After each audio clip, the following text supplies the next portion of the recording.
भूल Bhulaiyaa horror story. 17 साल की समृद्धि ने छोटी उम्र में ही अपनी मां को खो दिया था। तब से उसके पापा गौतम ही उसकी पूरी जिंदगी थे। समृद्धि के पापा ने कभी भी उसे अपनी मम्मी की कमी महसूस होने नहीं दी, पर उनकी लाइफ में एक दिन ऐसा आया जिसने उनकी जिंदगी ही बदल दी। एक यूजुअल संडे का दिन था। समृद्धि के पापा कुर्सी पर बैठकर अखबार पढ़ रहे थे और समृद्धि अपने रूम में कथक डांस प्रैक्टिस कर रही थी। तभी अचानक से घर की डोरबेल बजी। दरवाजा खोलने पर बाहर सूट पहने एक लॉयर खड़ा था। उसने बताया कि गौतम के चाचा का देहांत हो गया है और उन्होंने अपनी एक हवेली विरासत में गौतम को सौंपी है। गौतम को यह बात बहुत अजीब लगी, क्योंकि गौतम की अपने चाचा से बिल्कुल नहीं बनती थी और वो करीबन 15 सालों से उनसे नहीं मिला था। पर जब उस लॉयर ने पूरा पेपर वर्क दिखाया तो गौतम को समझ आया कि ये सब सच था। समृद्धि और गौतम को अभी भी यकीन नहीं हो रहा था कि वो इतनी बड़ी हवेली के मालिक थे। हवेली को देखकर समृद्धि के पापा को समझ आ गया था कि वो अपनी फाइनेंशियल सिचुएशन में इतनी बड़ी हवेली में रहना अफोर्ड नहीं कर सकते थे। इसलिए उन्होंने उस हवेली को बेचने का डिसीजन लिया। पर समृद्धि की आंखों में एक अलग सी चमक थी। उसने अपने पिता को बोला कि वो हमेशा से एक बड़े से घर में रहना चाहती थी। गौतम ने समृद्धि की खुशी देखकर कुछ समय उस हवेली में रहने का डिसीजन लिया। वो हवेली जितनी बाहर से खूबसूरत थी, उतनी अंदर से भी। समृद्धि की खुशी का ठिकाना ही नहीं था। वो पूरी हवेली में घूम घूम कर हवेली के सभी कमरे देख रही थी। तभी वो एक ऐसे कमरे के आगे पहुंची जिसका दरवाजा बंद था। उस बड़े से दरवाजे पर एक बड़ा सा ताला लगा था और उस ताले पर संस्कृत में कुछ लिखा हुआ था।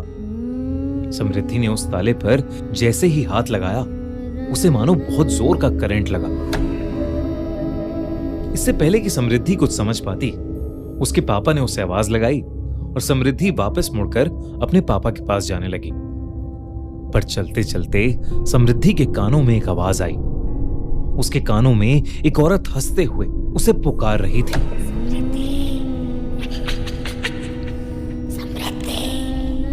समृद्धि अचानक से वो आवाज सुनकर पीछे मुड़ी, लेकिन तभी वो आवाज आनी बंद हो गई। समृद्धि ने इसे अपना वहम समझा और वो अपने पापा के पास चली गई। उस रात गौतम और समृद्धि अपने अपने कमरे में सो रहे थे, पर तभी गौतम की नींद एक आवाज से खुली। गौतम को पास के कमरे से घुंघरू की आवाज आई। गौतम ने सोचा कि शायद समृद्धि अपने रूम में डांस प्रैक्टिस कर रही होगी, इसलिए वो फिर से आंखें बंद करके सोने की कोशिश करने लगा। पर घुंघरू की आवाज धीरे धीरे तेज होने लगी। ऐसा लग रहा था कि जैसे घुंघरू पहनकर कोई गौतम के पास आ रहा हो। इससे पहले गौतम कुछ समझ पाता, घुंघरू पहने कदमों की आवाज उसके बेड के पास से आने लगी। गौतम तेजी से उठा तो उसने देखा कि कमरे के अंदर कोई भी नहीं था। अब गौतम को कुछ अजीब लगने लगा था। वो उठकर समृद्धि के कमरे की तरफ गया। समृद्धि के कमरे में पहुंचकर उसने देखा कि वो कमरे में थी ही नहीं। अब गौतम को टेंशन होने लगी थी। वो समृद्धि को आवाज देकर पुकारने लगा। उसने हवेली की लाइट जलाने की कोशिश की, पर कोई भी बटन काम ही नहीं कर रहा था। गौतम ने कमरे के बाहर पड़े एक लैंप को उठाया और उसे जलाकर हवेली में समृद्धि को ढूंढने लगा। घूमते घूमते गौतम को फिर से घुंघरू पहने किसी के चलने की आवाज आई। गौतम उसी आवाज का पीछा करने लगा। गौतम जितना उस आवाज के करीब जाता, वो आवाज उससे उतनी ही दूर जा रही थी। लेकिन उस आवाज का पीछा करते हुए गौतम ने खुद को एक कमरे के बाहर खड़ा पाया। उस कमरे का दरवाजा खुला हुआ था और उस कमरे के बीचों बीच में गौतम को कुछ ऐसा दिखा जिससे उसकी रूह कांप गई।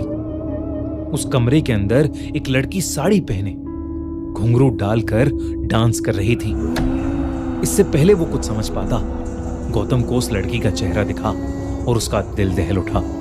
वो लड़की कोई और नहीं बल्कि समृद्धि ही थी। पर समृद्धि बिल्कुल भी नॉर्मल नहीं लग रही थी। उसने बहुत सारा मेकअप किया हुआ था और वो मेकअप उसके पूरे चेहरे पर फैला हुआ था। उसके बाल बिखरे हुए थे और वो बंगाली भाषा में कुछ गाना गा रही थी। गौतम ये सब देखकर बहुत डर गया और वो दौड़कर समृद्धि के पास गया। उसने जैसे ही समृद्धि के कंधे पर हाथ रखा, समृद्धि ने मुड़कर जोरों से एक चीख मारी और गौतम की छाती पर अपना हाथ मारा। गौतम समृद्धि का हाथ लगते ही कमरे से बाहर जाकर गिरा और उस कमरे का दरवाजा गौतम के मुंह पर बंद हो गया। ये वही कमरा था जिस पर समृद्धि को सुबह ताला दिखा था। गौतम उठकर जोर जोर से उस दरवाजे को पीटने लगा। वो कुछ भी करके समृद्धि को वहां से बाहर निकालना चाहता था। गौतम पागलों की तरह उस दरवाजे को ठोकने लगा। तभी उसे अपने पीछे से एक आवाज आई जिससे वो रुक गया। पापा, आप ये क्या कर रहे हो? गौतम ने जैसे ही पीछे मुड़कर देखा, उसके पीछे नाइट सूट पहने समृद्धि खड़ी थी। समृद्धि ने कहा कि वो अपने कमरे में सो रही थी और उसे जोर जोर से दरवाजा पीटने की आवाज आई, जिसे सुनकर वो वहां आ गई।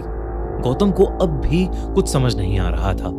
अगर समृद्धि अपने कमरे में ही थी तो उसे दिखाई क्यों नहीं दी, और उस कमरे के अंदर मौजूद वो लड़की कौन थी? इन सवालों से गौतम का सर फटने लगा था, पर वो समृद्धि को डराना नहीं चाहता था, इसलिए उसने समृद्धि को अपने कमरे में वापस जाकर सोने को कहा। गौतम पूरी रात नहीं सोया। सुबह होते ही वो हवेली के पास एक मंदिर में चला गया।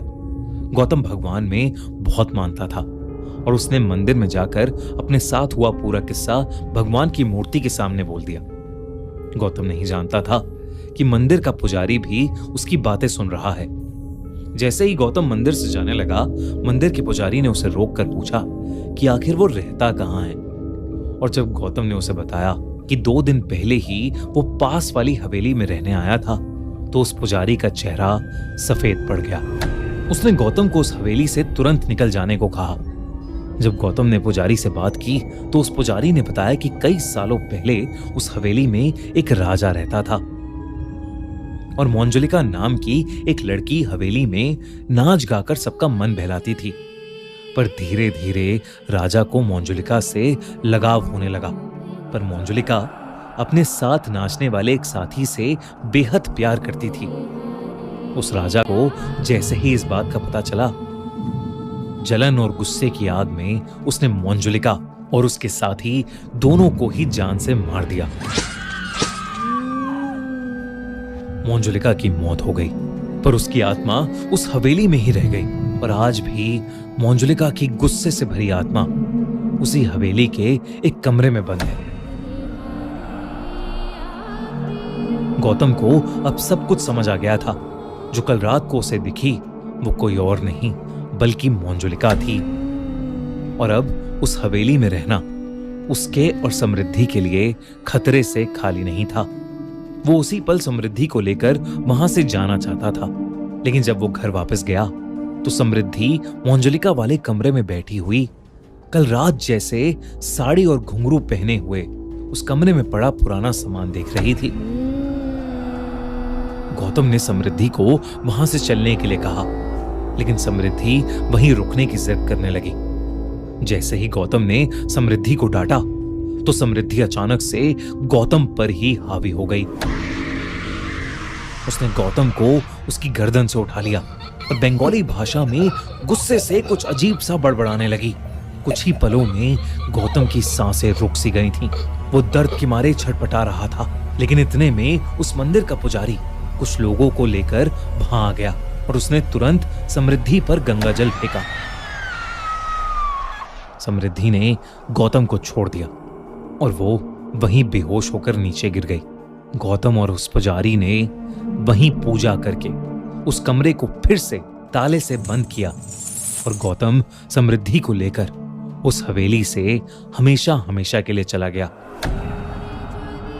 उस हवेली को बेचना क्या, उस हवेली के आसपास जाने का भी ख्याल गौतम ने अपने मन से निकाल दिया। समृद्धि को आज भी नहीं पता कि आखिर उन्होंने वो हवेली क्यों छोड़ी, और ना ही गौतम उसे उस हवेली को छोड़ने की वजह बताता है।